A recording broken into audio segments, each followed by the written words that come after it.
everyone, welcome to Gen X Marks the Spot, and we are actually here after a very long election day yesterday, election evening, and a very long day at work today.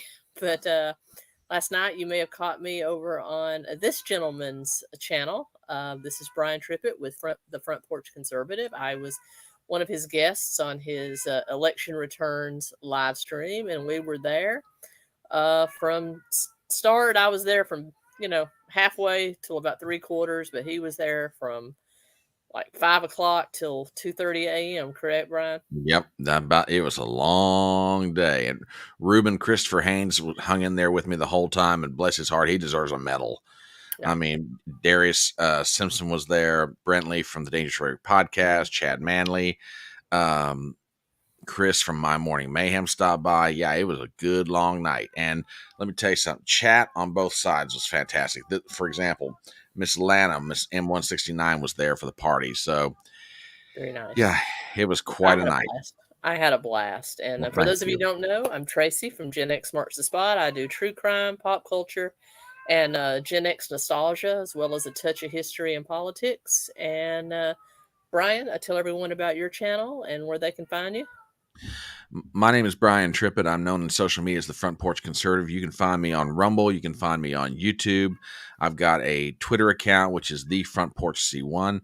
If you're not subscribed to my channel and you like discussions of politics, culture, history, that sort of thing, you like to hear live interviews, feel free to give me a sub and hit the bell for notifications. I'm getting real close to 1,000 on YouTube. So, a little bit of a push and we could get it right over the edge before the end of the year. So if you're not subscribed to my channels, I would really appreciate it.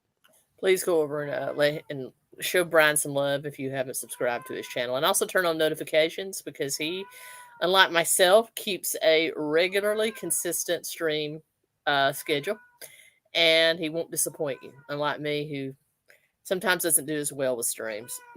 But we are going to be co-hosting shows every other week on each other's channels, so hopefully we'll be able to build that up, and it's been real successful. But tonight we've got election results, the things that have happened throughout the day that have added on to the picture that we left last night, and we're going to have a little palate cleanser of talking about one of our favorite films from 1981, Excalibur. Absolutely. All right, well, let's talk about the election. As it stands right now, I'm going to present here. As it stands, now this is just the Google Electoral College map. It comes from the AP. Donald Trump now stands at 295 electoral college votes to Kamala Harris 226, with just 2 states outstanding. He currently holds about a 5 million vote lead in the popular vote. And some things that I was kind of just looking at, Brian, and we talked about it a little bit last night, was some of the states that were normally pretty solidly blue or safe blue, there was some struggle going on in them. Oh yeah, absolutely. Probably the 2 biggest, in my opinion, were New Hampshire, even though she came back and won it. But look at that. That is less than 2% margin in New Hampshire. Yeah. Well, the other one that blew my mind in that vicinity is take a look at New Jersey. Yeah, I saw that one too. It's literally, that's 5 points. 5 points. That's not even a safe. That's not a safe call. That's a lean call or a likely call for most pollsters. I mean, did I expect New Jersey to go for Trump last night? No, not really. But the thing that you started noticing, I mean, for example, Joe Biden carried New Jersey. Give me a second here, and I'll tell you the exact number. He carried. And also, the votes are still coming in. That could narrow. Oh yeah, that could absolutely narrow. Which, by the way, if the Republicans have got any sense in 4 years, they need to target New Jersey big time. Same thing with New Hampshire. If you talk to the right issues, even though New Hampshire is kind of a bluish purple state, Hmm. you could win that thing if Yeah, you do it right. But New and I Jersey, yeah, there's not a reason in the world why they shouldn't go after New Jersey. New Jersey and New Hampshire, and another thing that could help close New Hampshire is keeping that open rhetoric and sort of semi-alliance with the Libertarian Party up there, because this is the only state in the union where uh, the Libertarian endorsement could swing an election. Yeah, There's so I many Libertarians up there. yeah, I just pulled up 2020's results. Joe Biden won New Jersey by 16%. That's wow. That Mm-hmm. is a what, 11-point 11 swing? points. Now, do me a favor. Go up to New York. Okay. Show me the results on New York. That is a 11 point, just under 11. It's just over 10. It's less, just under 11 points. In 2020, Joe Biden won the state of New York by 23 points. So another cut, she cut in half. Yeah, I mean, to give your viewers, Maine was only a like 8-point game. And in 2020, similar. Joe Biden won Yeah. it by just a little bit over 9. So New England and New York could be in play, is what you're saying. They could down the line. To give your viewers an idea of just how bad she did last night, put us back up full screen for a second. Okay. I want to. John King of CNN was standing with Jake Tapper in front of one of their big screens, and John King wanted to give Jake Tapper an idea of how poorly Kamala Harris was underperforming Joe Biden from 2020. Mm-hmm. He said, "Let me show you a map." He said, "This is a map of the entire United States, and the map is supposed to represent all the counties where Kamala Harris overperformed Joe Biden from 2020. The map was blank." Yeah, and I remember him saying, "Not a one, not a one." Yeah. In other words, and this is not to say she didn't win a particular state. I mean, obviously she won states last night, Mm-hmm. but it's not because of her overwhelming dominance in that state. It's just because of the Democrat advantage built in over all these years. You know, I mean, you had Illinois last night was like under 10%, something like that. Mm-hmm. Mm-hmm. And, you know, that's why she won them. But the reality is if you get down to a granular county level, there is not a single county in the United States, not state, county, That did where not she swing to the right, or that she did not that improve. Huh? yeah, that she did not improve over Joe Biden's totals from 2020. And Tapper was so shocked he went, "Not one?" Jake King's like, "Not one." I mean, I honestly thought, you know, if Jake Tapper had false teeth, I thought they were going to fall right out of his mouth. Yeah. That's how Again, shocked he was. Virginia was only a 5-point game. Yeah. Oh It yeah. it took it them. They weren't able to call Virginia until what, about 9 Central Time. And 4 years ago, Joe Biden won Virginia by 10 points. In other words, there was such a shift to the right in every state in the country. In some places, it just didn't make a difference. The Democrats were still going to retain that state, but some of them moved so far, it brought them back to where they were in 2016 when Trump took all 3 of the battleground states around the Great Lakes, and you know, and he actually swung Nevada up till last night. Donald Trump had never won Nevada in No, three. it's very hard for Republicans to win Nevada. Oh yeah, oh yeah, and it was a very interesting night. I honestly, I had in the back of my mind, I had a feeling it might get called on election night, but I didn't think. I thought, nah, they're gonna I find was a way to drag hopeful. this thing out. I Yeah, was so hopeful yeah, that it would. I'm like, if we can get a decisive lead in at least 3 of those swing states, we might know before we go to bed. And sure enough, we did. I mean, we got North Carolina was the first to be called as far as being a swing state. Yep. Then finally Georgia. It took them forever to call Georgia. Yep. Then it took them another 2 hours to call Pennsylvania, and they were slow rolling it. I noticed that Decision Desk would call it first. Then about an hour later, Fox News would call it. Yep. But then you get the more liberal outlets. It would be another hour after that before NBC or the New York Times would call it. Yeah, and frankly, it was kind of surprising because when I think back to 8 years ago, it was like 3 a.m. before Pennsylvania was called. The way it went, it was a reverse of 8 years ago. 8 years ago, Wisconsin got called first, and then Pennsylvania got called at about 3 a.m. Mm-hmm. Then this time, Pennsylvania got called first at maybe 1:30, somewhere in there. And then they called Wisconsin shortly after that. And at that Only point, two outlets called it, and then it was called when we woke up this morning by everybody.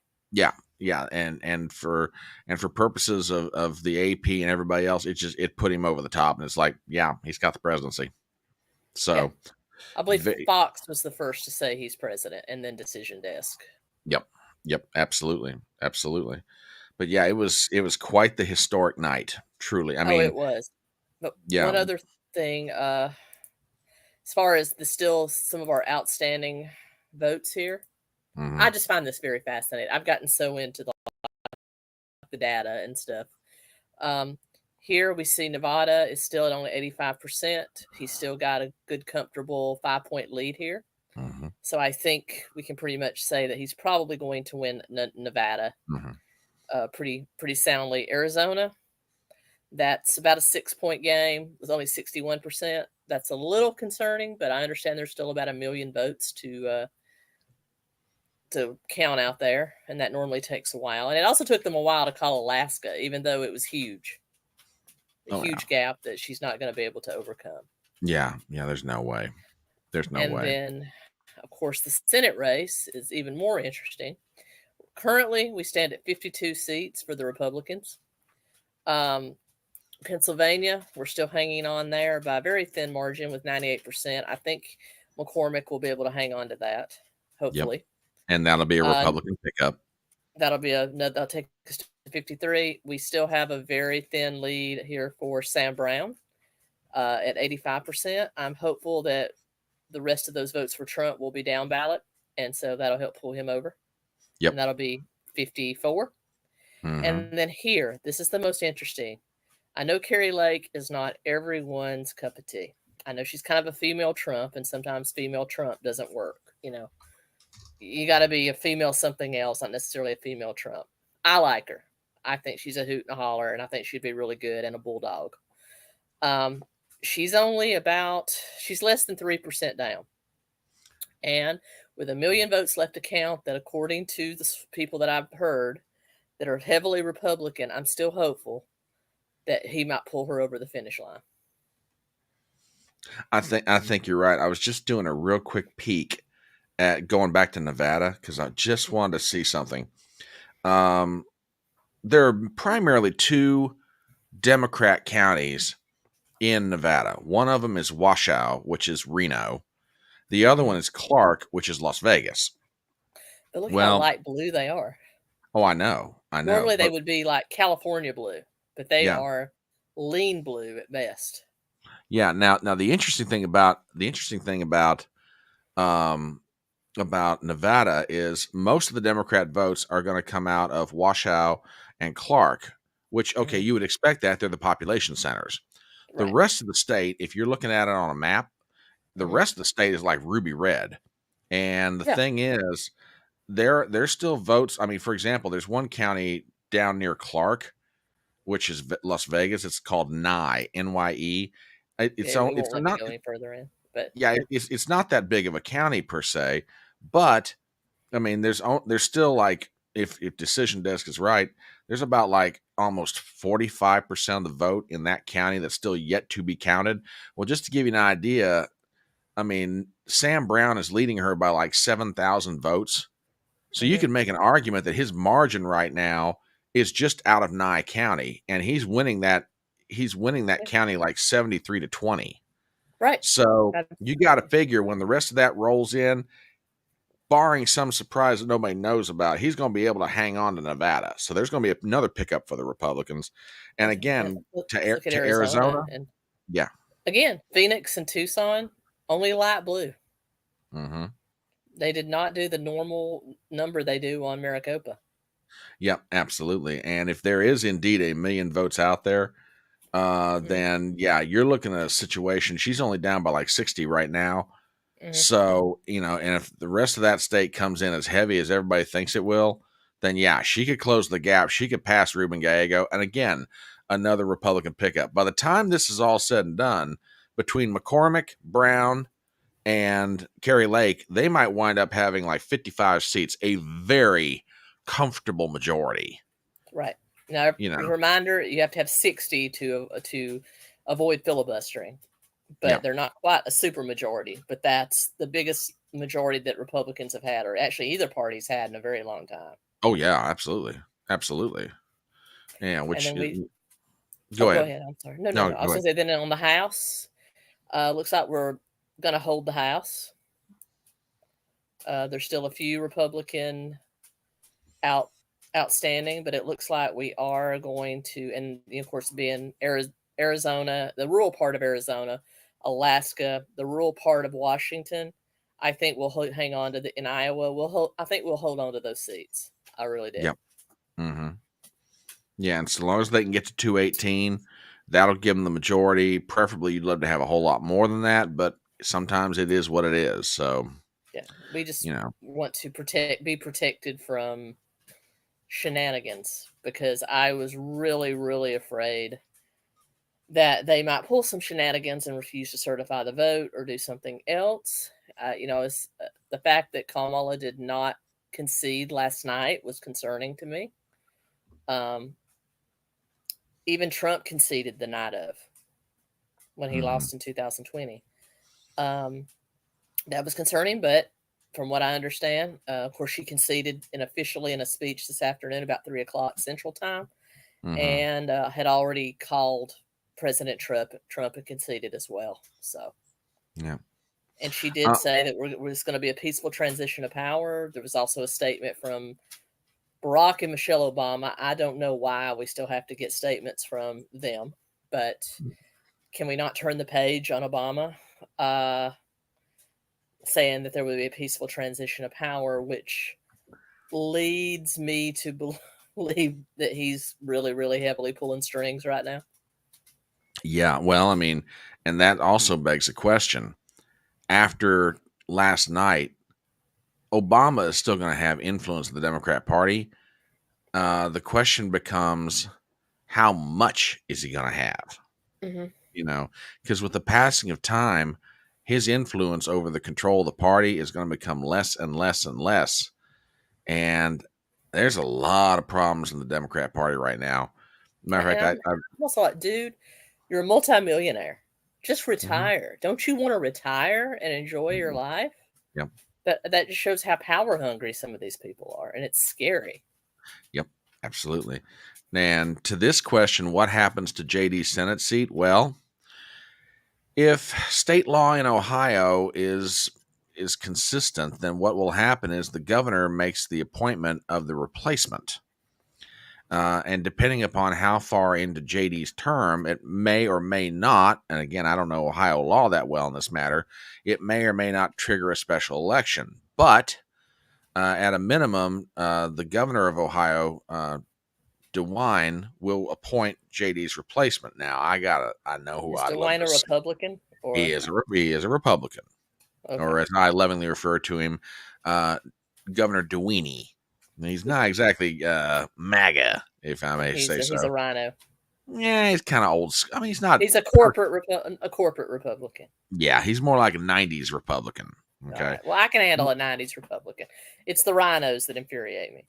Yeah, exactly. Now, the only question becomes, who does he pick? Well, there's a lot of people who would love, and I can't disagree with this, would love to see Vivek, because he is a resident of the state of Ohio. He is. Put him in. But where would he be the most useful to Trump? Trump has got to get so much done in 2 years before the midterms, before Yeah. we run the risk of losing the House and the Senate. Mm-hmm. He needs a strong majority. I'm afraid that if Vivek goes into the Senate, he's not going to be as big of a help to Trump. So do we need him in the cabinet or in some other administrative position, actually on the ground doing work, or do we need him in the Senate? Mm-hmm. Where could he do the most good? Because they've got to get a lot done in 2 years. They've got to hit the ground running with some big legislative packages, probably some executive orders, lots of stuff to get a lot of crap done in 2 years so that they keep their promises to the American people. And hopefully we don't lose the Senate and the House, because if we do that, we're going to be right back to status quo, just, Yep. all Yeah. the omnibus bills and all of that. That's the scary part. He's got 2 years. If the Democrats get their hands on the House in 2026, they're going to try and impeach Trump. For what, I have no idea, but they will do it. Yeah. Which seems crazy because it's like, at some point, I mean, I'm going to say something's going to sound counterintuitive. The smartest thing the Democrats could have ever done is just let Trump win re-election in 2020. The reason I say that is, if they would have done that, they could have done to Trump what the Democrat Party did to Ronald Reagan when Reagan left office in '89. Memory hole this guy. And then you start downplaying the significance of his presidency. You start saying, he wasn't that important. The accomplishments weren't that big, yada, yada, yada. And then Trump would have been off the scene. Now, because of the way Trump is coming into a second term this time, the Democrats, in one sense, have made him more powerful now than if he would have just been allowed to win, a consecutive term re-election in 2020. I totally agree. They made him kind of a martyr. Yeah. They tried to make him a true martyr. Let's be Yep, absolutely. They tried to actually take him out of this world. And I'm not saying that the government had anything to do with it. I'm not saying that, but their rhetoric did. The rhetoric they've been spewing for 8 years had a lot to do with that. And I think you're absolutely right. So he's come in as almost a folk hero. Yeah. And they kind of did that to themselves a little bit. Yeah, they did. And to me, and I know we just finished a long and exhausting election cycle, but I've been thinking about this for a while. Realistically speaking, Donald Trump has 3 elections left to win before his political career is over. One of them is the governor's races in New Jersey and Virginia that come up later on this year in 2025. Because if he can get governor, if he can at least keep the governorship of Virginia, because that was invaluable to him. Did he flip Virginia? No, got close. And but he kept it fair. Youngkin led that charge to make sure that they purged the rolls of the illegals. Exactly. And if you can keep on doing that, and again, Virginia would be a tough out, but you can keep on working on it. And if you're going to go after New Jersey, you're going to have some executive help. So that's one of them. That's one of the races Trump still has yet to win. The second one is the midterms. Not only has he got to hang on to the Senate, he's most certainly got to hang on to the House. And then finally, the next presidential election. Because he's going to be out there.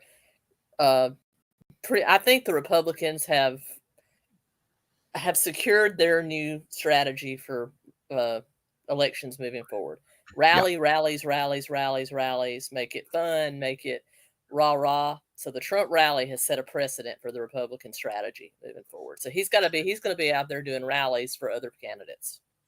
And targeting low propensity voters and making sure your lawyers are in place at certain states around the country, getting ready. And then more important than that, start working on making sure you get Secretary of State's offices and Attorney General's offices around the country in key states, and then just keep working it. Just keep working that until you got to keep people in power that will enforce the rules.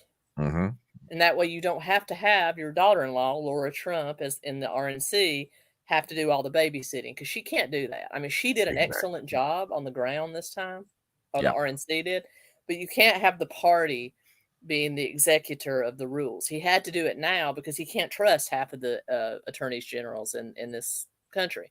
Yep.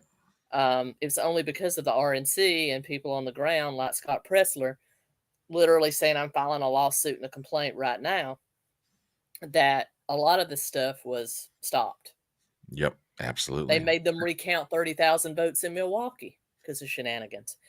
They got the illegal aliens off the rolls in Virginia. They made them open some of the rural counties to early voting for 3 extra days and extend the hours on election day when their machines suddenly stopped working. Exactly. And they Exactly. need to push for pencil and paper ballots. Yeah. Yeah. If the French have a population of 30 million and they can get an election done in one night with paper ballots and have their results done and tabulated by the end of the night, there's not a reason in the world why America cannot do the same thing. Florida, one of the most populous states in the Union, Yep. had their election results tabulated and called within an hour and a half of the polls closing. Yeah. And I bet they probably, it's like Blair White said, they probably have already counted that when we were waiting for Georgia. She said, I bet Florida's already counted their votes again just for fun. Yeah. And she wouldn't be wrong. I mean, ever since 2000, when they had that enormous debacle, they realized, hey, we can't keep on doing this nonsense. And then, when DeSantis got in, he had to fire a couple of county executives, board of election supervisors around a different county. Broward was the most notable example. But after that, all of a sudden, the problems seemed to go away. Yeah. Well, the Democrats have really screwed up in Florida. Oh, Florida went redder last night. Trump won Miami-Dade by a huge margin last night. I mean, they've pretty much lost Florida, I'd say, for the next 4 presidential cycles. Easily. Could be. With the registration advantage that they've got right now and the rules they've got in place around voting in Florida, yeah, it's going to be a while before Florida goes back to even battleground state status. Yeah. And I would love to see I know it's kind of been talked about, a federal ID requirement that you have either a federal ID card or get your passport is required to vote in federal elections. Now, on the state level, if you want to just say that no ID is required for state elections, governor on down, senator on down. Governor on down. But if it's a federal Senate, federal House, or the president, I think you need to have a federal ID to vote. Yep. And I think that would be awesome. Yep, absolutely. And that could be done at the federal level. So you have to have a passport or a state ID card to vote, or a federal ID to vote. We're the only country in the world that doesn't have a federal ID that's mandatory. Yeah, that's kind of, I don't get it. I mean, it's do I want the feds involved in state elections that much? No, but there's got to be some kind of uniform standard that we can all agree to here. And I'm not saying that your local elections or your governor elections is subject to that. It's all still done by the states, but just for things that affect the federal government, federal ID. And probably it's easier just to use that federal ID across the board, to be quite honest. Yeah, I mean, we issue a social security number, which in one sense is its own form of a federal ID. Why can't we issue a federal ID for voting in elections? Yeah. That, to me, makes perfect sense. Yeah, or just require people to get their passport. Yep. You know that the United States is probably the only country in the world where where people that have their passports are in the minority. Wow. That's unbelievable. There's things that we could do better, people. Oh, yeah, absolutely. Absolutely. Absolutely. And, one other thing before we move on to Excalibur, but did you hear the news about all the federal cases against Trump? They're getting dropped. All getting dropped or made to go away before January 20th. Yeah, and the only question now becomes, what do they want to do with the sentencing on Trump's trial up in New York State? Because that's not federal, hence they can't touch that. I mean, is Hochul going to put a phone call into Judge Marchand? Is some kind of a deal going to get worked out? We'll don't think they're going to put him in jail or even house arrest. No. I think they'll either fine him or they'll just postpone that until after his term, or they'll drop the case. Give him some sort of immunity, which I think there's probably a requisite, because one of his cases, which one is it that is still before the appeals. They haven't made a decision on it. Was that that's the one with the 34 cases. It's still before the Court of Appeals. Yeah, I believe that's right. I believe that's right. Isn't that the one he's going to be sentenced on? Yep. It That's could right. be that they make a call to the federal court, to the Court of Appeals in New York, or the New York Supreme Court, wherever that was, and say, y'all need to make a decision on this real quick. Yeah, exactly. Because those justices were not impressed with what Hochul's government had presented, with what Letitia James's people had. I think that one's going to get thrown out anyway, so it may be moot. Yeah, but and Gypsy makes a really good point that, Tish James came out today and said, I'm still going to keep on going after Trump. And I'm like, okay, lady, you want to risk your job in 2 years? That's up to you. Well, maybe Hochul might actually step in. As close as she almost lost to, what was his fate? Lee Zeldin. Lee Zeldin. She might say, and with all the Peanut the squirrel and Fred the raccoon drama, she might pick up a phone and say, you need to back off. Yeah. And it would be smart if she did. Yeah. Let's be a team player, Well, and at some point it's like, okay, how many times do you Democrats up in New York or anywhere else in the country want to keep banging your head into the wall before you realize you're not going to get what you want? And you're making everybody mad. The entire country just made a statement last night, one way or the other. Okay. But 75 million people said, no, we want the convict. Put him in. And what? So look how much your firewall in New York was cut in half. It only takes one more election cycle for the Republicans to get their ground game going for a governor, and you're out of power. Yeah. Yeah. I mean, one, maybe two more election cycles, and you could turn New York State back into a battleground again. It wouldn't take much. So I think she needs to censor Letitia James, tell her to back off, maybe even bring her up on charges, because she's definitely misused her office. And I think the appeal, like M169 says here, that I think that appeals court will end up throwing that out. So they may go ahead and rule on that before the 26th. Yep. Absolutely. Absolutely. So we'll see what happens. It's going to be real interesting over the next 70 the only other case is the sexual harassment civil case that he's already appealed. So he's not paid out a penny on that. That's just a civil fine. And then, of course, the Atlanta case, which has all kinds of problems. I don't think they'll ever get that going again.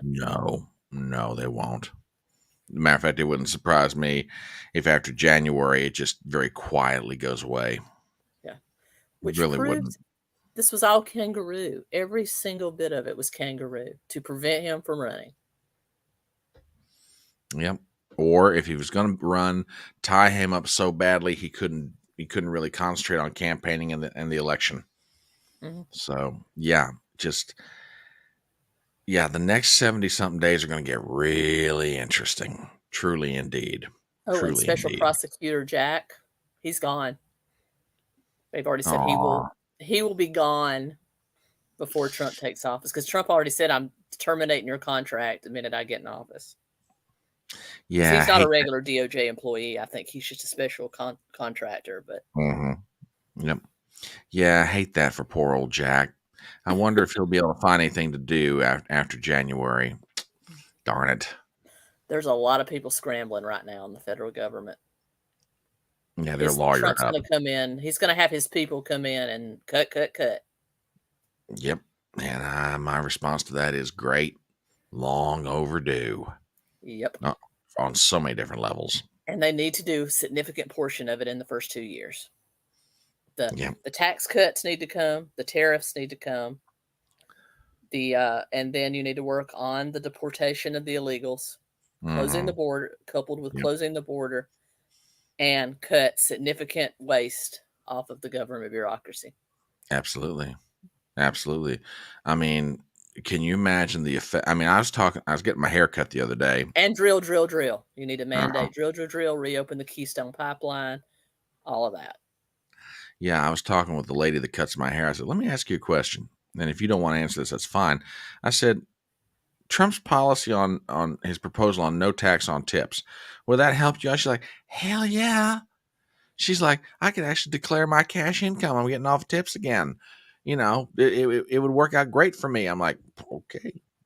She was going to vote for Trump anyway, but I just curious to hear her side of And it. overtime, do you know how many Yeah. people in blue collar areas that will benefit? Because they are the Yeah. one. Most of us at white collar, like you and me, we're on salary anyway. We don't get Yeah. overtime. But if Exactly. you're an hourly worker, you do get overtime. Mm-hmm. Mm-hmm. So yeah, I mean, it's going to get real interesting, real Oh yeah. fun. Oh, another thing, M169 says here, yeah, I heard as soon as uh Trump won that today the big top 5 pharma CEOs held an emergency meeting because they fear Bobby Kennedy. Yeah. And he's already said, yeah, I'd like to go in and gut certain parts of the FDA straight out of the chute. And I'm like, all They're righty gonna then. redo how they do drug approvals. They're probably going to limit the way they can advertise, Mm-hmm. and they're gonna have to look out for the well-being of the citizenry instead of just profits. Exactly. And this will be a much better thing. No one is Truly. hard. Yeah, it's just like he said. They've done some wonderful things with pharmaceuticals, Yeah. but there's no reason that you shouldn't be able to afford cancer treatment if you need it. And we don't need a drug for everything. As a very still an obese person that has still got about 80 pounds to lose, I've lost 150 pounds through diet and exercise. Just walking, some light body weight exercises, and watching what I eat. You can do it. You don't have to have Ozempic to do it. Yeah. Yeah. No, I Ozempic was agree. developed for people with diabetes. Yeah. Anyway, No, and yeah, and to me, if we've got to have a drug for everything, then that's not a sign of how effective our pharmaceutical industry is. It's a sign that that's an us problem. yeah, And it's a again, don't get me mentality wrong. problem. There are some things that people are born with by way of genetic condition or whatever. That yeah, Yeah. they're going to have to. But Oh, a I lot will of this say, right now is just I hate to say coping mechanism, but that's basically what it is. It's like, okay, I'm engaging in a behavior that's not healthy, which is causing me certain physical problems. Okay, now mhm. here comes the pharmaceutical company saying, oh, well, we got a drug for that, as Oh yeah. opposed to fixing the behavior that's causing me to be in this condition. Otherwise, I wouldn't need the And what pharmaceutical. happens with Ozempic? As soon as you go off of it, you gain the weight right back if you haven't Yep. changed the lifestyle. That's the Exactly. whole thing. And also, there's all kinds of side effects from stomach paralysis to gag reflex paralysis that can actually cause death. And hmm so, and I will tell you, it's hard to lose weight at when you get to be in perimenopause. It's very hard. It's much harder to lose weight than it was when I was in my 20s, 30s, or even early 40s. Much harder. Your body doesn't work the same way. You don't burn as many calories. Sometimes carbs just go straight to certain types of carbs go straight to the hips, even if you are counting calories. So you have to be a little more mindful, but you can do it. You can do Yep. it. Absolutely. Absolutely. So yeah, it's going to be if if this I mean, does any administration get to implement everything they talk about doing in the campaign? Not necessarily. But man, some of the stuff that we're talking about right now are big ideas. And if these get Mhm. implemented, I'm very curious to see, where it takes the country in the long run. He I needs to really get am. at least 60 to 70% of it implemented within the first 2 years. Yeah, because I Hopefully think the that first year so we can see some results before the midterms, because if yeah, we lose the House or the Senate, everything's going to grind to a halt. pretty much. And from there, he'll be forced to do everything by executive order, which means that if the Democrats were to win in 2028, they'll just come in and undo everything, much like Biden did, Except the when he, things that would make him look good, like the tariffs. yeah, exactly. Exactly. Exactly. But So, I had a portion of my student loans forgiven, and I took it. I had paid off a vast majority of mine. Am I a little mhm. nervous that they're going to come in and put those student loans back on me?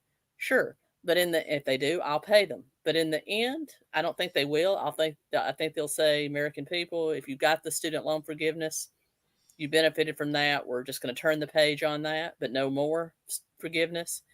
And the same with any other things that because Biden was trying to buy votes. Let's be honest, he was. Yeah, A lot absolutely. of stuff like that happened. The same with the Affordable Care Act. I don't think Trump will repeal it. I think he might amend it where he got rid of the mandate. I think he might put some incentives. I don't think he'll get rid of it totally. I think he'll put some incentives in there where, oh, you can buy cheaper health insurance with less coverage. You don't have all these different coverages mandated. You can actually buy a cheap hospitalization only policy if you want to. I think he'll do some stuff like that. Yeah. Yeah. Because you're a 22-year-old young man that's healthy. You don't need all the bells and whistles. You just need something that'll pay 80 or 90% of a hospital stay. Yep. And that could be $50, $60 a month. Yeah. But all that went away with the mandates. Yep. Absolutely. So, yep. Very interesting times indeed. Very interesting. Yep. So, lots to look forward to. Yep. Well, all right, everyone. I know you're hopefully all here for a movie discussion. Let's talk about it. Brian, I am a huge fan of history and fantasy, especially when it deals with the Middle Ages. And one of my two favorite topics are the legend of Robin Hood and King Arthur and the Knights of the Round Table. So many great movies and books have been written on the legend of King Arthur. King Arthur is not a real person. Let's be honest. He's probably an amalgamation of several different, but basically he's pretty much based on a ancient Britonian king or military leader that was fighting with the Romans and later against the Romans before the Anglo-Saxons invaded. So back in 12th century Britain, but his story was passed down through oral legend and then later on, scribed. And so everybody that went into the Arthurian legend added something to it. It started out, here's the base legend, and then things like Guinevere, Lancelot, Merlin, all of Uther Pendragon, everybody added something to it. It was like a game of telephone that took place over centuries. Yep. And so we get to modern day, and the most famous version of this is Thomas Mallory's La Mort d'Arthur, which is the death of Arthur, which tells the story of Arthur from Uther Pendragon and Igraine to Arthur's death or removal to Avalon. And there has only been one comprehensive movie adaptation that has told that story, and that is 1981's Excalibur. Yeah, and it's absolutely. one of my favorite movies of all time. Oh, absolutely. I mean, you've got a cast in this film. I mean, a whole slew of just legendary British actors. Nigel Terry plays the role of King Arthur. Helen Mirren plays Morgana. You have Nicholas Clay, who played Lancelot. Gabriel Byrne, a very young Gabriel Byrne, played Uther Pendragon. You had Liam Neeson as Liam Neeson. Patrick Stewart as Leon de Grance. You had Nicole Williamson, who played Merlin, and to me, he played the definitive Merlin. I haven't seen anybody else since that's played that role better or such glorious mixture of eccentricity and fright. Because absolutely, Merlin could be walking along one minute just calm as can be and saying something completely nonsensical, and the next minute he is invoking the dragon, as he calls it, or just a master of jump scares. But they were, as a horror fan, I'm not into jump scares. They're fine if they're used properly, but if you rely too much on them, they can become cheesy. He has some jump scares in there where all of a sudden he just appears like this with his magic staff in front of Arthur. And even now it's like shocking when it happens because he's just deadpan with it. Oh yeah. And Williamson was a tremendous actor in his day. He's no longer with us, but yeah, I mean, starred in many different films throughout the 60s and the 70s and into the early 80s before his career started to quiet down, so to speak. But yeah, he worked with Sean Connery, he was wonderful Helen stage Mirren actor. had he and Helen Mirren had done several productions in Ireland and Wales. In fact, they hated each other when they were cat because they had had a dispute on the stage of a play they were both in, and the director was a little apprehensive as they could work together, but Mm-hmm. they were consummate professionals, and they were able to do that, and it came off as a whole lot of good chemistry between them. Yeah, actually, the play that they were in, I think it was like 1974 or five. They were doing a production together of Hamlet, Hmm. and I was doing some background reading, and it may have been that they were lovers at one point. It's Uh, possible there was some chemistry there. yeah, there was some chemistry, so it would explain some of the tension that you see during the film scenes they do together. Now, again, being the professionals that they are, they told the director, "Yeah, we can make this thing work." But yeah, it's a movie with a tremendous cast. Obviously, it's a great story. It's a story that stands the test of time. The writing, it was also obviously based off of Thomas Mallory's *Morte d'Arthur*, and it was adapted by John Borman, the director, and Rospo Pallenberg, who are the screenwriters. And Yeah, the dialogue is great. The acting's fantastic. A lot of people, millennials or Gen Zers would be like, "Oh, this thing doesn't have any special effects." This is not a special effects kind of movie. This is a storytelling kind of movie. This is exactly. And go ahead. oh no, I've heard the same thing about the fight choreography. There's no choreography. It's not, the fights are clunky and messy. I'm like, yeah, that's how middle-aged knights actually fought. You think they were dancing around with perfect choreography like you see in modern movies? No, it was bloody, nasty, and not so pretty. And he Yeah. even made, instead of the fake armor or plastic armor that they wear a lot, he had their armor made out of aluminum. So it Yeah. was heavy. hmm And believe me, if you want to get a workout, wear some of that stuff for several hours a day, trying to walk around or do anything in it. It's just, I mean, you're basically adding about what, at least 100 pounds of body weight. Mhm. And even if you're in good shape, that's going to wear you out after a while. Yeah, So, sweaty, yeah. stinky, hmm you know. Absolutely. But yeah, And it's a great. I'm sorry. Go ahead. no, no, no. I was gonna comment here. Yeah, and of course, Helen Mirren and Liam Neeson did meet, and they actually lived. They became a couple and lived together for a couple of years after Excalibur. Oh yeah, and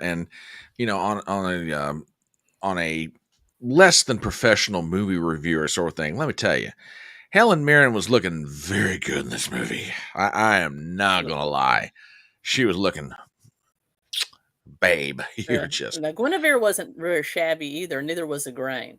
They yeah. both. Well, interesting about Igraine Cornwall. Is Mhm. played by Katrine Borman, who is the Was a daughter of the daughter. director. Yeah, Yeah, and and John I, John Borman's a very accomplished director. He directed Deliverance. He directed Exorcist II: The Heretic, which is a terrible movie. I hate to oh even yeah, say. And then he fell into Excalibur, but Excalibur was supposed to be an adaptation of The Lord of the Rings. In fact, Borman actually had a conversation with the J.R.R. Tolkien himself, because Tolkien was very, very concerned it was going to end up being an animation. He didn't want it to be hmm animation. The animated version did not come out until after his death. And Borman said, "No, it's going to be live action." But unfortunately, he just couldn't pull it off.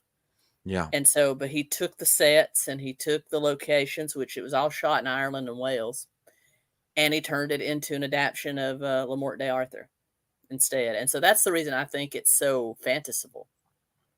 oh You know, yeah, it's and yeah, the cinematography in the movie is just absolutely great. It's mhm. fantastic, truly. No, go back to Um, what you his daughter. Yeah, that was.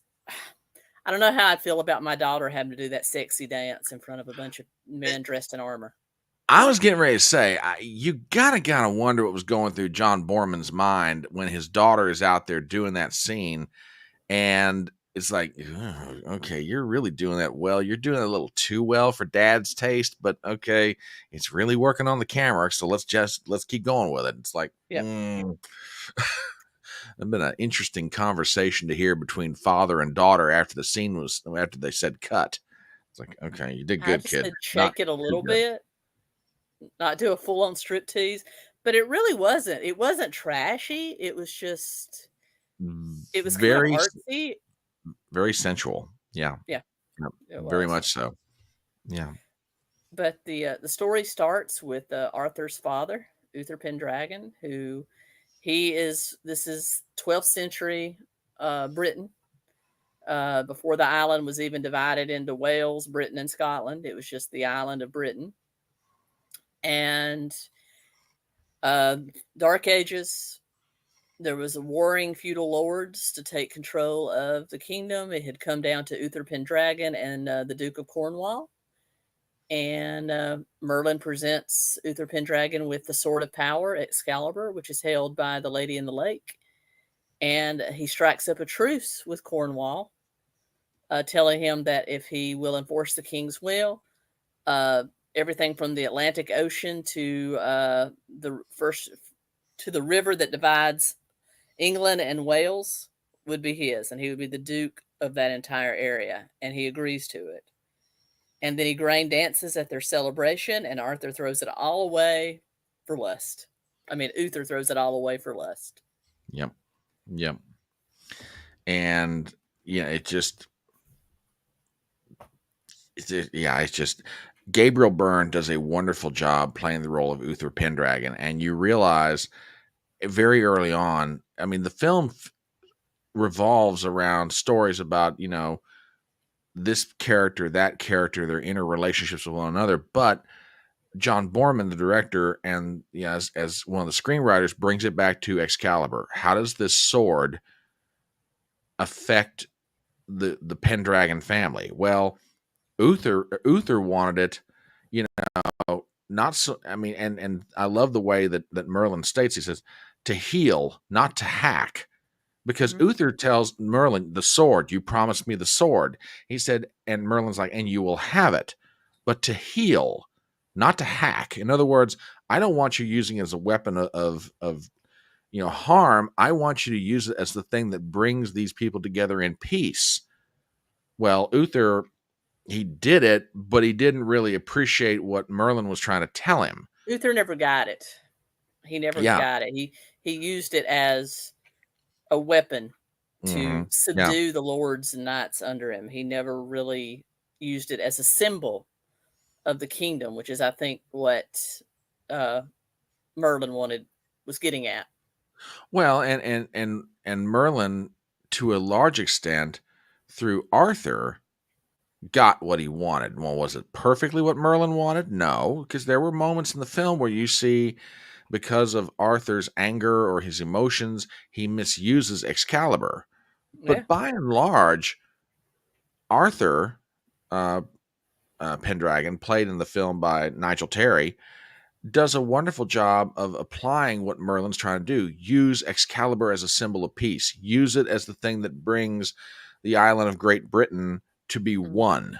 And but yeah, really early on, you see that Uther, again played by Gabriel Byrne, doesn't appreciate what Merlin's trying to teach him and misuses it, as you say, as a weapon, against his enemy, as opposed to using it as the symbol that draws all of the inhabitants of the British Isles together. And you see the difference between the landscape. When Uther's king, it's still very dark, muddy, dreary. And then when Arthur comes into his heyday, it's lush and green and sunny and just, because he got it. I mean, it's very much a David and Saul story. Uther is Saul. He didn't get it, so God allowed him to be smote and took anointed David. And King David was not perfect by any means, but he was God's choice to lead his people. And you get that and you get that very same feeling here. Uther could have been, but he wasn't. Arthur was going to be. He just needed the chance, and that comes through in the film. And like I say, the acting, the character acting between Arthur and Merlin is just some of the funniest stuff to watch. Oh especially yeah, early on in the film. It's it's great. slapstick. It's great. I mean, Mhm. there wasn't that chemistry between between Gabriel Burns or Uther and Nico as Merlin, but there Mhm. was that chemistry between Nigel Terry Oh, yeah. and Nico. They Absolutely. played very well off of each other. Oh, absolutely. They were fantastic together.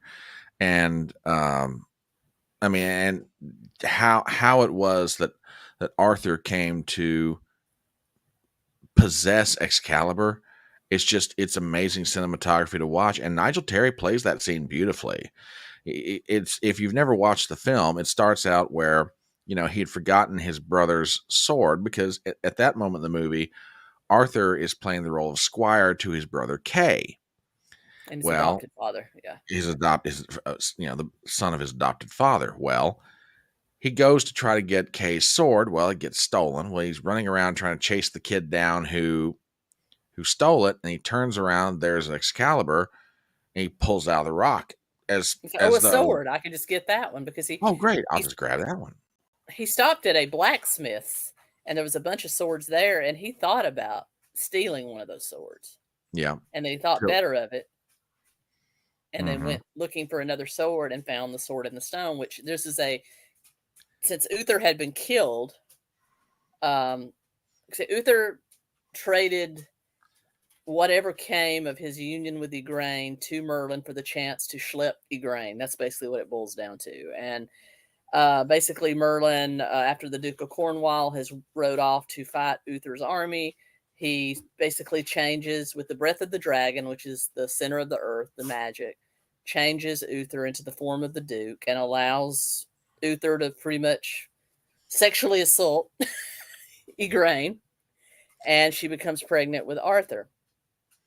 And so Uther has to give Arthur to Merlin, but then he changes his mind again because he's king and has the sword and runs after Merlin to get his son back, rides after Merlin, and knights that work for Cornwall, because Duke of Cornwall was killed in battle, take it as their chance to avenge the Duke of Cornwall and kill Uther. But before he dies, because he is selfish, he doesn't want anybody else to have Excalibur. What did he do?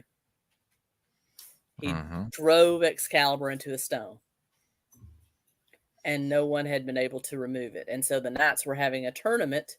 They would have to fight several rounds, and if you won a round, you had the opportunity to try to draw the sword. And no one was having any luck. No, and and you get an idea of the quality of the acting. I mean, a much younger Patrick Stewart.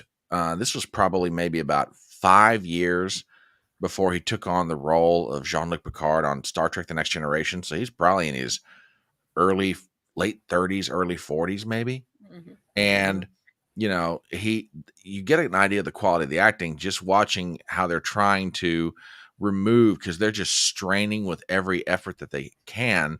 They can't even budge the sword out of the stone, but yet here comes Arthur and he just whoop, oh, okay, hey, I've got a sword, hey Kay, here you go. It's just The best really part interesting. was Yeah. the monk that was, there. He was blessing all the knights that had the opportunity to draw Mhm. it, and let him remove it and be king. And he was asleep next to the stone. He didn't even know that Arthur was there. And then he wakes up when Arthur draws the sword, and he's just shocked. I mean, the look on his face is like, you Mhm. know, Absolutely.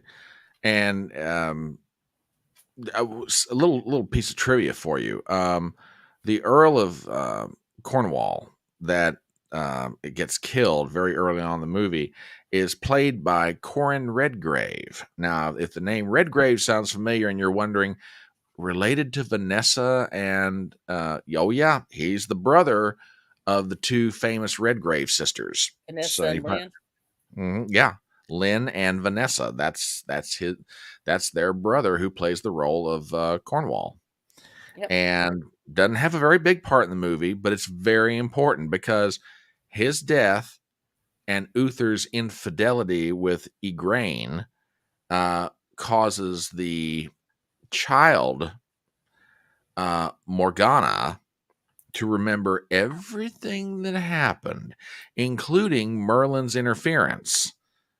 Mm-hmm. And that enmity doesn't go away and becomes part of what happens later on in the film. Yeah, Morgana at that point basically has to watch what's going on. She knows that's not her father. She Mm-hmm. is uh she's blessed with the ability to understand magic. She's I wouldn't say I wouldn't call it a clairvoyant, but she is in tune with the magic. She knows the magic. She can use the magic.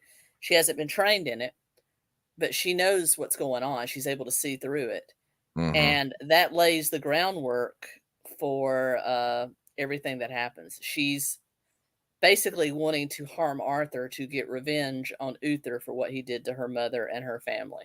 Mm-hmm. Literally, Absolutely. it lays the groundwork for all of that. And M169 in the Mallory novel or in the Mallory writing, yes, Uther declares that no one except him or somebody from his line should be able to draw the sword. They didn't say that in Excalibur. They just made it look like he didn't want anybody but him to be able to have the sword when he drives it in. So Yeah, and like I say, the acting in this is just, and again, they've got a lot of great material to work with. I mean, the screenwriters on this did a wonderful job. Borman and his colleague 𝗏𝗏𝗪𝗏 did a wonderful job adapting this. But mhm. but even if they didn't necessarily have good material to work with, the acting in this thing is so good. I mean, Right down to the child actress, the one that played yeah, young Morgana, she was really good. Um, everybody did really y- good. young Mordred, Young you know, Mordred. yeah, and then teenage or young adult Mordred is great. I mean, some of them, I mean, for example, go back to Patrick Stewart. He doesn't have a lot of dialogue in this film or a lot of scenes, but what he does with what he has is very important. And everybody, you're right. I mean, everybody plays their part very well, even if it's small or even if it's big.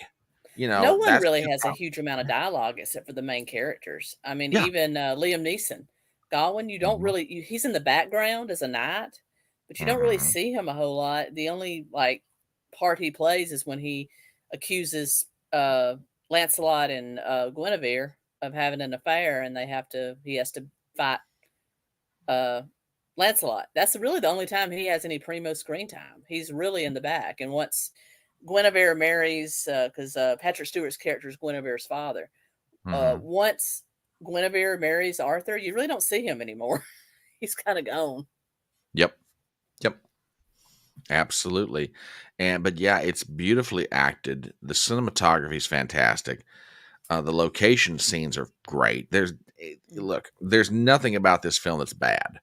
Now, Right. if you're and again, if you're the kind of person that likes special effects and high tech stuff and whatever, okay, maybe this film is not for you. However, if you want a really good classic story that's well acted, adapted to the screen very well, and by the way, has probably one of the best soundtracks in the whole of film They because saved not money by you just licensing already yeah. created Wagner classical music and just dropped it in there, and they staged the tempo perfectly to it.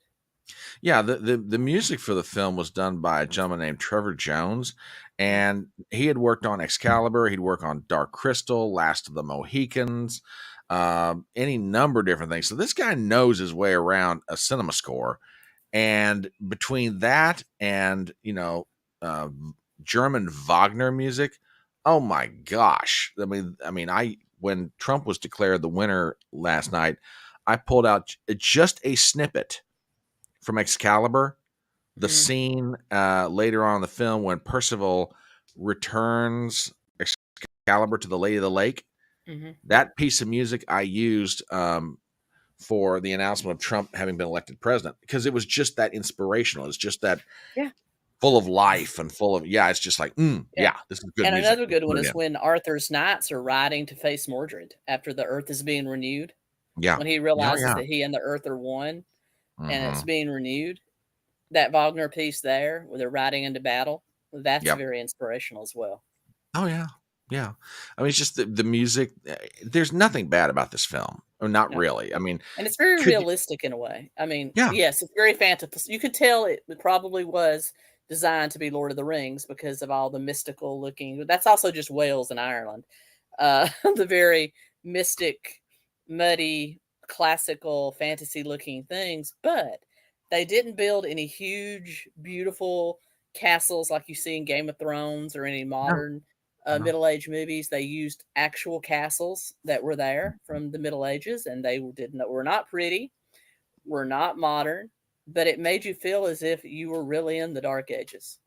Yep, absolutely, absolutely. So, yeah, I mean, the pacing of the film works very well. It's not like, I mean, you're covering a period of time that runs probably 30, 40 years, Mm-hmm. but you don't feel like you're getting bogged down with anything. I mean, the story moves along very well.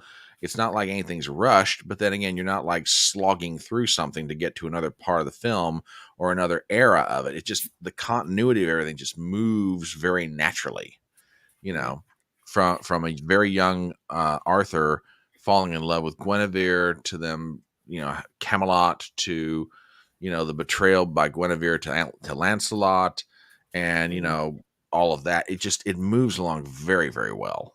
And then him basically stabbing, misusing Excalibur by, he'd misused it twice. One to beat Lancelot when he was not destined to, and the Lady of the Lake restored it to him because it broke because he misused it. And then when he discovered Lancelot and Guinevere, he stabbed the sword between them in a fit of Mhm. rage and pierced the center of the earth and caused a reaction that actually ended up almost killing Merlin. Mhm. And so he lost that. And then and then later on, you see the earth start to die, the land start to die because Arthur is slowly dying. And at Yep. that point, that is where I think, in my opinion, he becomes less of a King David figure and more of a Jesus figure. Yeah, I can agree with That's where that. he kind of enters the crucifixion type phase. And then when he sends the knights to look for the Holy Grail, and Percival finally finds it. It's not really a cup. I mean, it's the image of a cup, but it's not really a cup. It's just the secret that Arthur and the land are one. That Yeah, is the whole point of the Grail. and the way that Percival obtains the Grail, if I may use that phrase, Mm-hmm. it's beautifully done because, and I won't spoil it for anybody if you've never seen the film, but the first time Percival had a chance to obtain the Grail, he blew it. He just flat blew it. Mm-hmm. It's only when he went through a certain form of preparation, and Mm-hmm. again, I won't spoil it for anybody, but only when he goes through is he ready to truly understand the question that he's being asked in order to be able to have a chance to obtain the Grail. And it's just the scene is filmed beautifully. And when Percival presents the Grail to Arthur, and Arthur partakes of the cup, it's like, now I get it again. And now I understand. This is the thing I've lost, is that the realization that I and the land are one. Mm-hmm. And it's just, again, it's just beautifully done. It really is. And you know at that point that Arthur senses his life is almost over. He has one final task to free the realm from Mordred and to Mhm. set the tone for whatever king was supposed to come. And so he was trying to kind of put his things in order. He goes to see Guinevere at the convent where she's secluded herself. And lo and Yeah. behold, she saved Excalibur. He had no idea where Excalibur was. And she presented it back to him. And then you see another change in Arthur. Yeah. And then that's where you get the scene of the knights riding off to face Mordred and the Wagner and then the final battle. And then at the end, when Arthur's killed, the only criticism I have of the movie, and I know it was supposed to be symbolic, Hmm. but it almost as if Arthur allowed Mordred to kill him. Yeah. They allowed Yeah. each other to kill each other. It was like, I'll strike you, then you strike me. That's a little lame. I understand its symbolism, his sacrifice for the realm. I get it, but I think they could have done something more there, like actually be a battle. Well, the other thing that I thought was really interesting, even before that battle scene between uh, Mordred and Arthur, is Morgana and Merlin coming full circle. Yeah, Because earlier in the film, Morgana tricks Merlin out of a spell, or the incantation, the charm of making. Right. This charm of making runs throughout the film because it's the very thing that Merlin used to help Uther, have his one night of lust with Igraine, and out of that came everything else, which Morgana never forgot about. Well, about midway through the film, Morgana tricks Merlin into giving up the charm of making. Well, at the end, when Merlin returns, they have Morgana and Merlin have their final battle, and Merlin gets his revenge on Morgana for what she did to him. And it's a very well done, very well written, very well acted. And it's fun to watch. Truly fun to watch. Definitely. Yep. And of course, the famous scene where he tells Percival to go and throw Excalibur into the water to find a pool of clear, peaceful water. And he won't do it at first. He comes back and lies and said, "I did it." And then Arthur says, "What did you see?" And he says, "My king, I could not do it. Excalibur can't be lost." And that's when he tells him that the sword will rise again when the next king comes. And so he does. He throws it. The hand of the Lady of the Lake reaches up and grabs it and pulls it under. And then he goes back, and we assume that Arthur's dead. They don't really say, and neither does Mallory in his book, whether Arthur actually died or he was just taken to his reward at Avalon, because you see this boat with him lying on a bed attended by 4 sorceresses, same as the Lady in the Lake, being taken to the island of Avalon, which is in this story is like paradise. So to wait. Now we don't know if he was actually dead or if he was just being taken to his reward, but it ends with the understanding that one day Arthur will rise again, and so will Excalibur. Yep. So a lot of beautiful imagery, a lot of fantastic music. Just folks, this is the kind of movie. Get yourself a bowl of popcorn on a Saturday night. You're gonna want to watch this for so many different reasons. Oh yeah, and for all you feminists out there that say that will hate the female there's some very powerful women in this movie. Oh, absolutely, but it is middle-agey, so I will warn you about that. But for all you feminists that would like a more female-centric version of this, there's a companion piece. It's not an actual companion piece. It came later on in the late 80s, early 90s. There was a one-season television series called Avalon that focuses on just the female sorceresses. Morgan Le Fay, Guinevere is actually a sorceress in this version. And then there's the other 4 sorceresses of Avalon.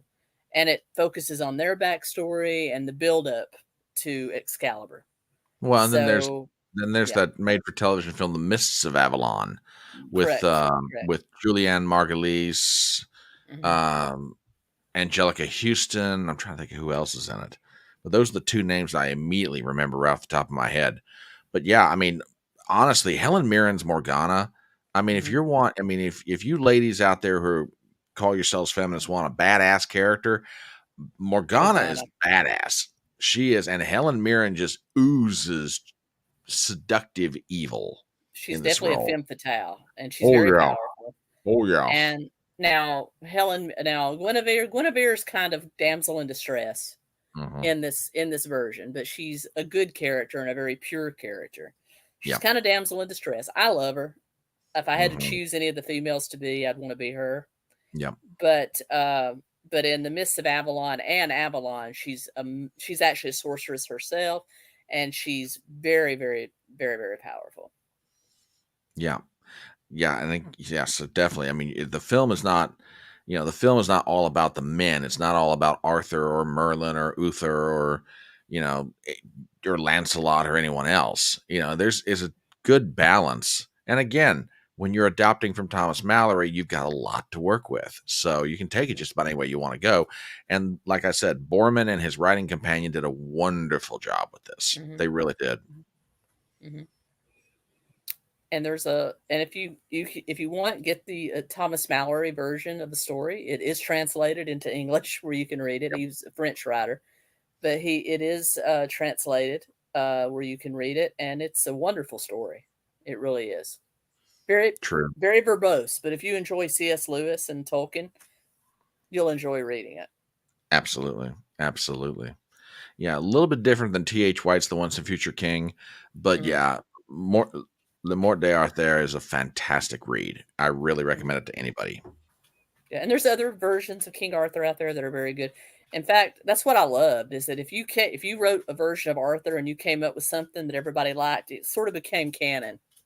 You know, Mm-hmm. there's a few differences. Like in some versions, Mordred is not the incestuous son of Morgan Le Fay and Arthur. It's Arthur's adopted brother, Yep. which I think is a little less creepy.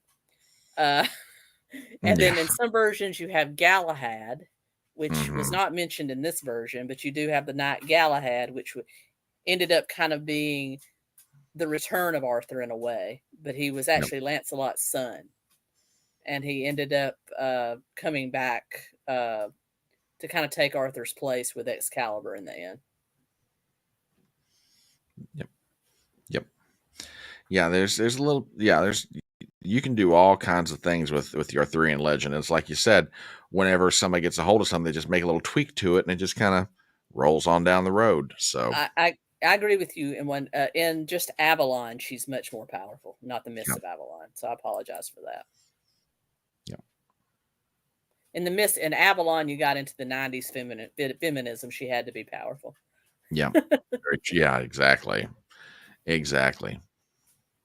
But yeah, the film ends well. You have this image of Arthur being taken away to Avalon and Percival standing there, and it's like this is the end of an era, but the beginning of something else, maybe. So it's kind of left to the imagination. So yeah, the film ends well, and again, there's really very little about this film to criticize as far as how it's done.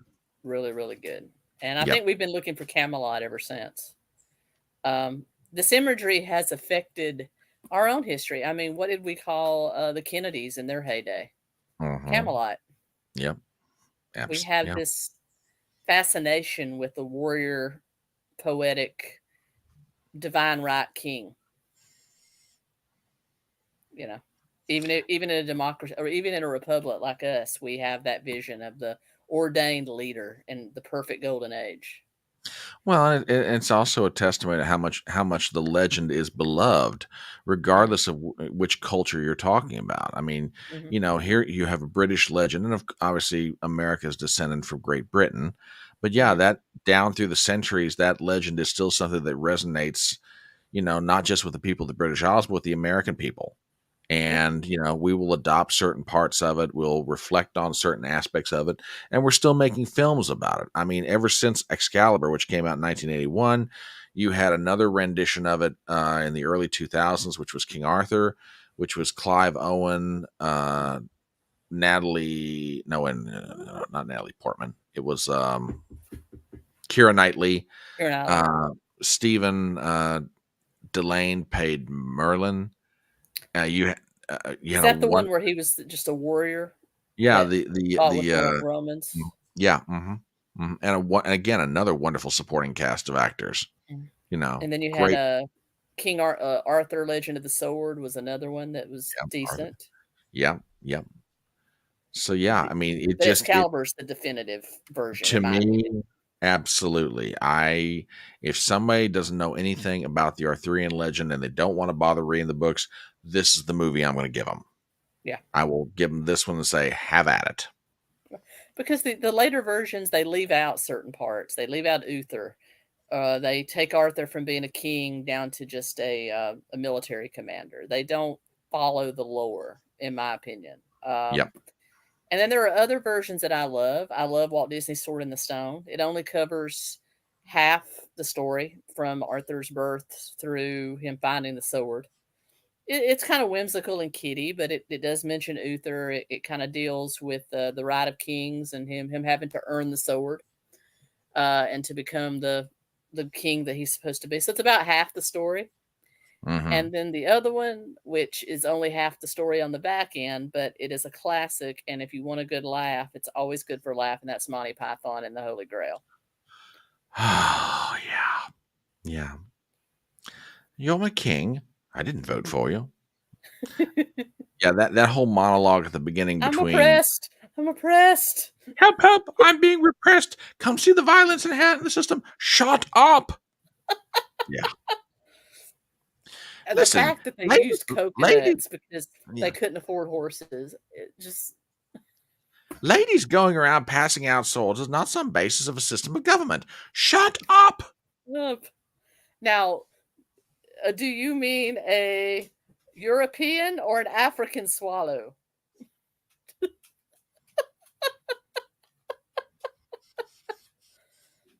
We are the knights who say nee. And then We the are now rabbit, no longer run away, run away. We are now no longer the knights who say nee. We are the knights who say icky, icky, icky, patang. And of course, it's merely a flesh wound. You've got no arms and legs, just a flesh wound. I'll gum you. Come back. I'll gum you to death. And then the way it ends, it just ends. Yeah. Just Yeah. black screen, nothing. And the first time you just, see it, it's shocking because you're sitting there thinking, okay, they're going to come back. Nope. Credits roll, nothing. Yeah. It never resolves. It's just the boys of Monty Python. On a side note, the boys of Monty Python had to be in their day, and still are, some of the greatest comic geniuses that the world was ever blessed with. Because if it hit their head, they were going to run with it. And that's pretty much what they did. But God, it's such intelligently good humor. It really is. The Flying Circus, if you have the opportunity to see it on BBC or if you have DVD or find it anywhere, watch the TV series, Flying Circus. It's awesome. The skit about the Spanish Inquisition, that one would just pop out of nowhere, and it was just one of my favorites. It would just it just showed people just sitting there doing nothing. All of a sudden, here'd come two of the pythons in, dressed in red robes, going, "You never suspect the Spanish Inquisition," and then they would drag these people away and execute them. And it would just be a totally unrelated skit. Then all of a sudden, here would come the Spanish Inquisition in on it. It would just, you never knew it was going to pop up. No one suspects the Spanish Inquisition. Yeah, my two favorites from Monty Python are the argument sketch and the dead parrot. Yeah, those are just pricelessly funny.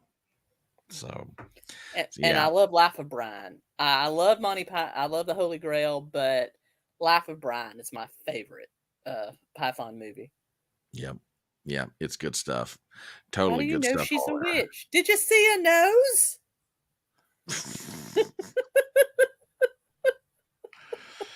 Oh goodness! I'm not the Christ. I'm not the Savior. You are the Messiah. No, I'm not. And then your son is no, he's not. He's not the Savior. He's a very naughty boy.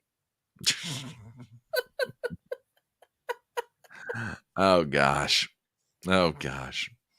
Yep, they're not going to make their kind anymore, unfortunately. Oh, did you hear about the one that's still around and jumping? John Cleese.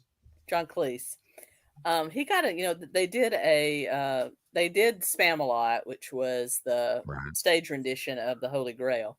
Right. Now they just did the stage version of Life of Brian, and evidently they got into trouble because that part where the four are sitting in the bleachers and they're having a discussion about the one that wants to be a man and there's all the wants to be a woman, and they're like, you can't change your sex, He goes, I want to be myself. And he goes, well, you're free to be delusional. I mean, it's very, very like anti-gender ideology, but it's the 70s. Yeah, exactly.